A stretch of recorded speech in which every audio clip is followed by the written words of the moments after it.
ma yaf'alun nasu minal istima' indal mayyit wa sun'it ta'am minal bid'il munkarah. Enggak tanggung-tanggung, allati yusabu ala man'iha. Apa yang dikerjakan oleh orang ketika ngumpul-ngumpul setelah kematian dan membuat makanan termasuk bid'ah mungkaroh yang diberi pahala orang yang melarangnya.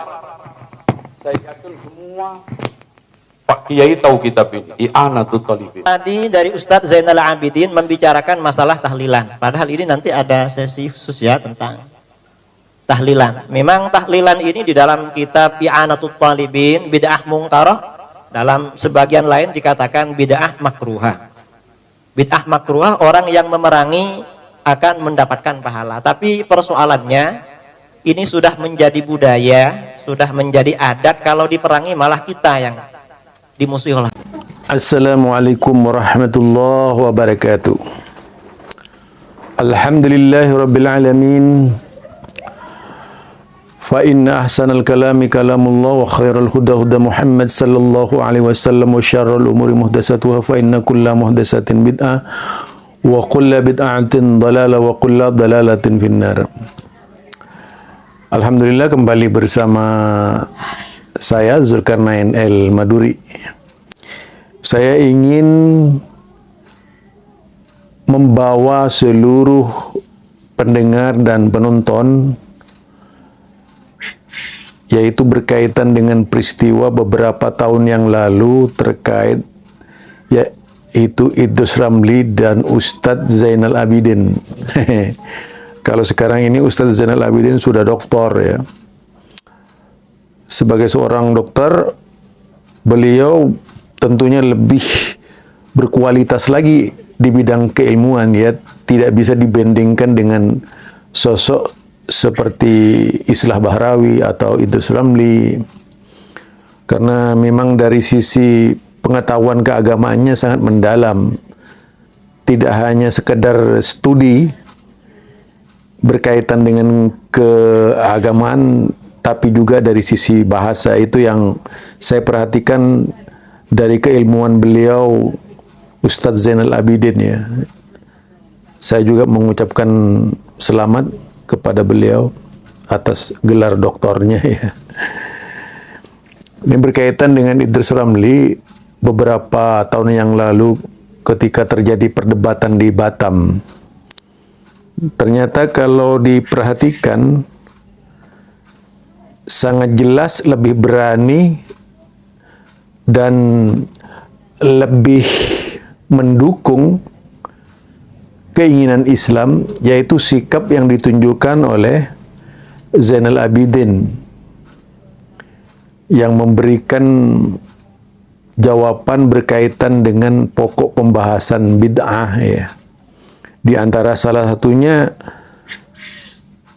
contoh atau sampel tentang bid'ah itu.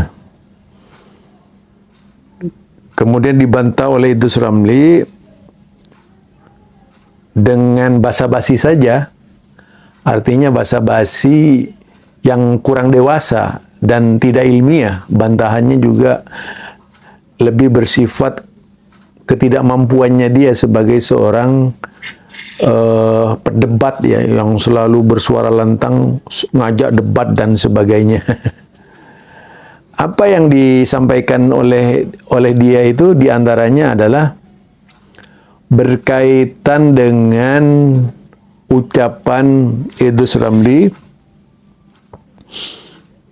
yaitu sekitar pernyataannya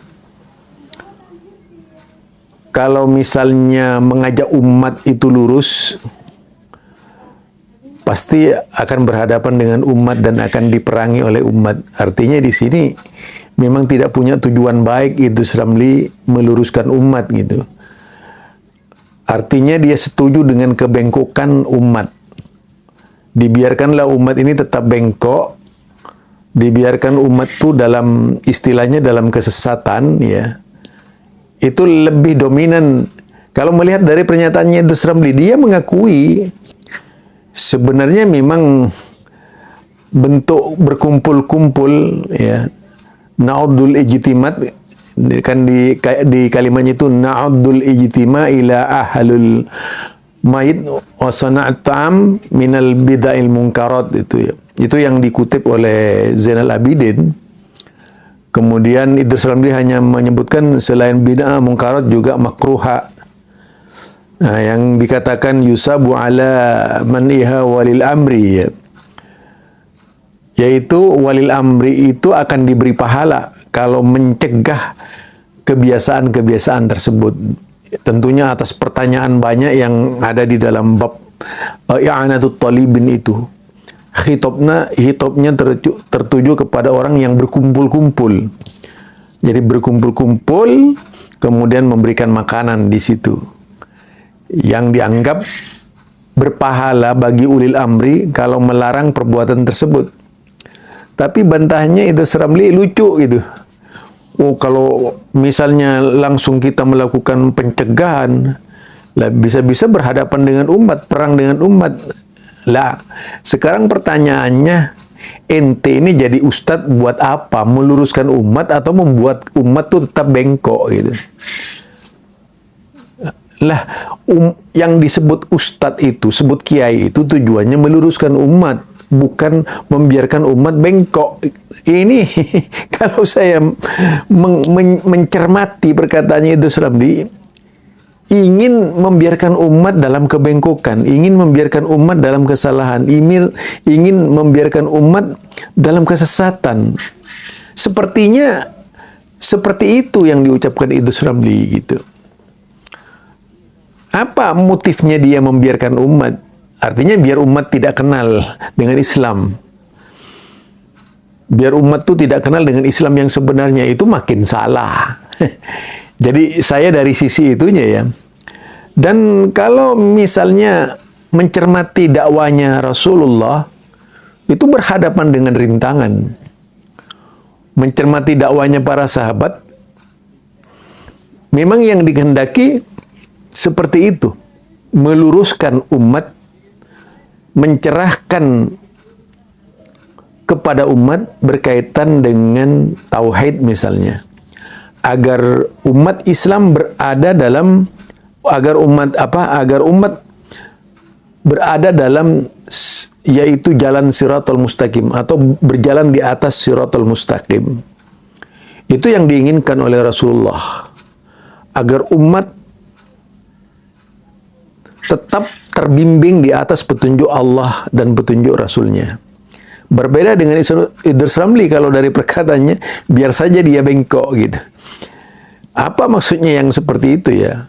Artinya umat itu dibiarkan. Karena tentu saja itu bagian dari salam tempel gitu. Sebagai salah satu tokoh masyarakat tradisional yang juga bisa memberikan hasil dan keuntungan. Ini barangkali tujuan dari Idrus Ramli.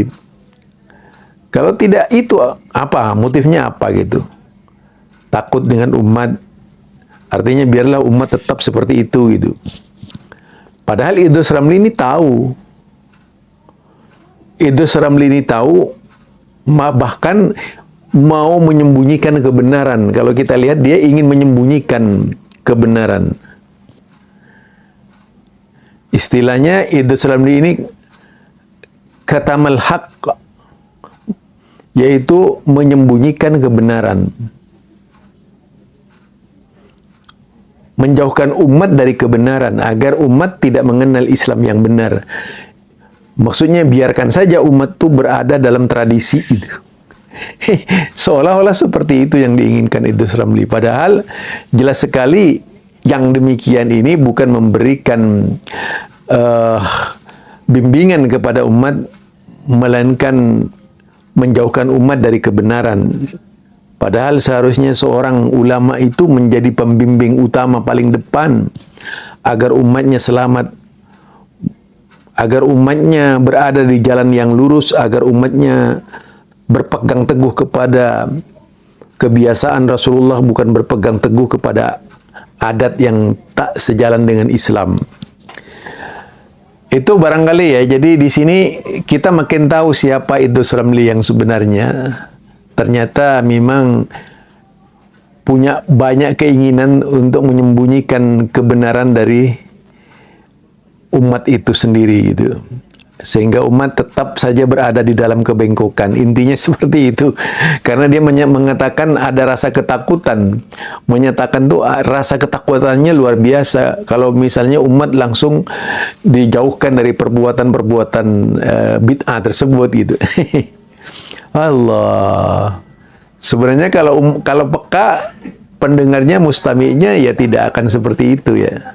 Ini aja pendengarnya itu tentu saja akan lebih banyak mengadopsi perkataan-perkataan yang disampaikan oleh Idrus Ramli, dipahami dan dicermati sedemikian cermatnya, sehingga kita tahu bahwa itulah kapasitas dan kualitas seorang Idrus Ramli. Subhanakallahumma bihamdika asyhadu an la ilaha illa anta astaghfiruka wa atubu ilaik. Assalamualaikum warahmatullahi wabarakatuh.